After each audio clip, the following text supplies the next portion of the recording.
Another interview, Big Reid here. I'm lucky to have Austin Brown in the studio. What's up? Pleasure to meet you. Of course, yeah. I've been checking out your music for, I think, about that last 6 months or so, and I think you're pretty dope, bro. I think your voice is incredible. I appreciate it. And thank you for taking the time to stop by here in the Bay today. Have you ever been to San Francisco before?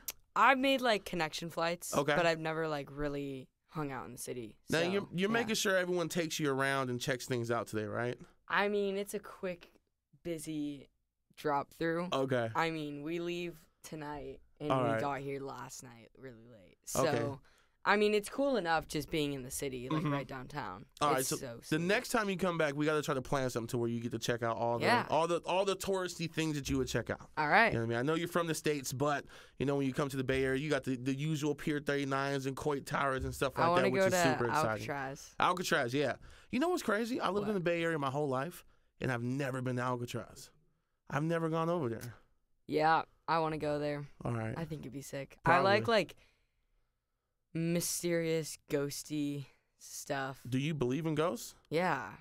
Oh, I had something weird happen to me the other day. Like, I went to the bathroom in the middle of the night, and, like, plates started falling in the kitchen. Now, I don't know if there was a mouse in there or if, like, there was something moving around, but it was a little creepy. That's interesting. I mean, maybe, yeah. I hope there was You never know. I mean, if your house feels creepy from the start, yeah, it's probably a ghost. But if you usually have, like, a good vibe in your house and you're just, like, fall asleep nicely, yeah, you're probably chilling. Okay.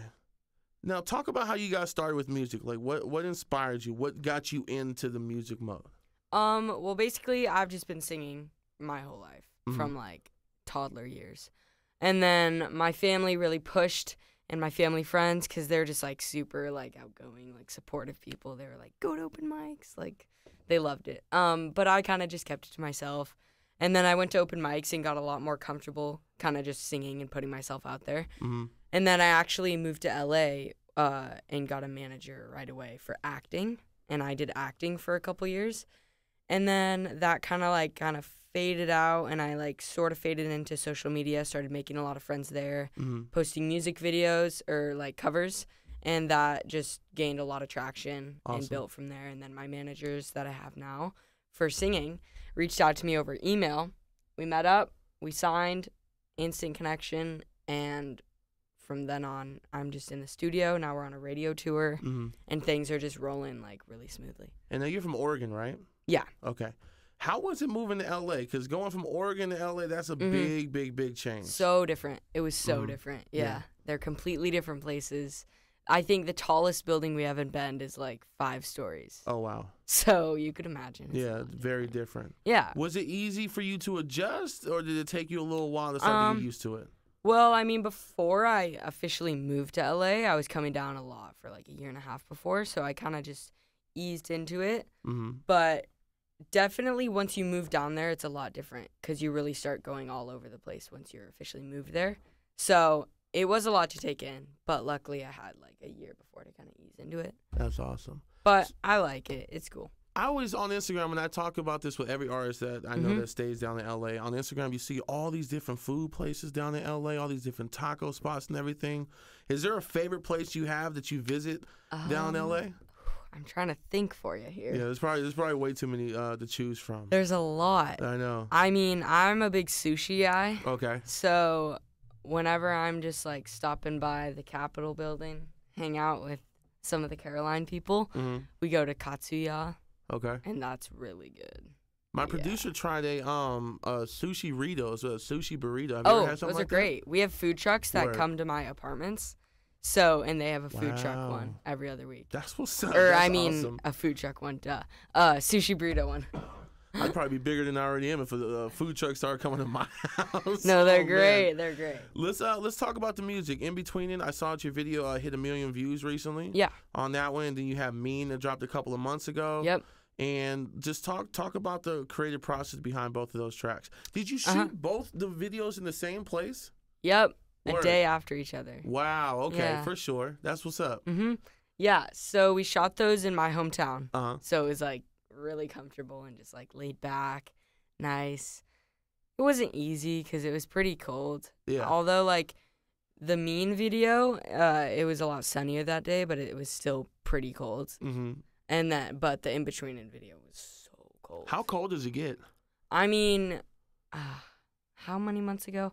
That was like fall when we were filming those. Okay. Or like, dude, I don't even remember when we filmed. You've been busy. It's okay. It happens. But like, I would say it was probably a good like 30 degrees when we were like driving up to the mountains, and it was windy. Wow. And we didn't like, they were filming from behind us, so we couldn't like put a blanket on. Yeah. So me and Lilia were in the truck, and she's also in the video. We were just like freezing. If it's 30 degrees in the Bay Area, we freak out. Like social media, we're panicking. Social media, the world's coming like, to an end. No, yeah. Well, I mean that makes sense. It's you're in California. Yeah, we're just freaking out over it. It's always pretty cold in the winter, but the summers are pretty hot where I live. So it's a nice seasonal place. I love it. That's awesome. Now, are you currently working on more music right now, or what's the plan? Well, I have a ton of music that's all backed up, like in the safe. Just like ready to release. For sure. So currently I'm just finishing out this radio tour, but then I just get to go home, take a break, and then I go right back to LA and I just start grinding, and like I get to go to Coachella, which is dope. Oh, that's what's up. Yeah. That's awesome. But then after that, I get to start like going in the studio, which I'm really hyped about, because once you are in the studio for a while, you build all this like inspiration, and you can't wait to just like go in and like let it out. What artists inspire you the most? I'd say Julia Michaels. Word. At the moment for a while now. And then who else? I feel like I say the same people for every time someone asks that. Yeah, that's fine. That's your inspiration. Who else? Have you had a chance to connect with Julia yet? No. Okay. We got like connections, like people I know her. Mutual friends. It could work. Yeah. But like we're just kind of like chilling right now. But I'd love to. Yeah. Yeah. For sure. At the moment, I'd say that's the number one. Julia Michaels? Yeah. Awesome. Yeah. I'm sure you've heard her song with Niall, which is incredible. What a time. Oh, yeah. What a time. I love singing that song. Awesome. Yeah, it's great. All right, man. Well, I appreciate you stopping by. Of course, I can't wait to see the artist you're a great artist already, but I can't wait to see who you grow into be. Me too. Where do you see yourself in 5 years from now? Well, 5 years, I'm not sure, honestly. Maybe just kind of doing what I am now, but like to a bigger extent, just growing my fan base and like listeners, and just becoming more of a well-known artist, but kind of just keeping my style. And absolutely. Like, having people know me for who I am. Who are the people that you have like around you that, like, I know you have your team around you. Who are some of the people that's on the part of your team that's around you that's supporting you? Well, everyone from the label to the management to like my family. Yeah. It all feels like family, because everyone's just so down to earth, genuine, like positive, happy people. So, I mean, obviously there's business to it, but like we make sure when we're all together that it's like a good time. You're still having fun at the same time. Yeah, it's great. It may be stressful because it's business, but you're still having fun. Yeah. That's awesome, man. Thank you for stopping by. The next time you come back, we got to get you to Alcatraz. Oh, 100%. Please. If you don't go before the day is over, I know you're busy. We got to get you on Alcatraz. I'm down. All right. Let's do it.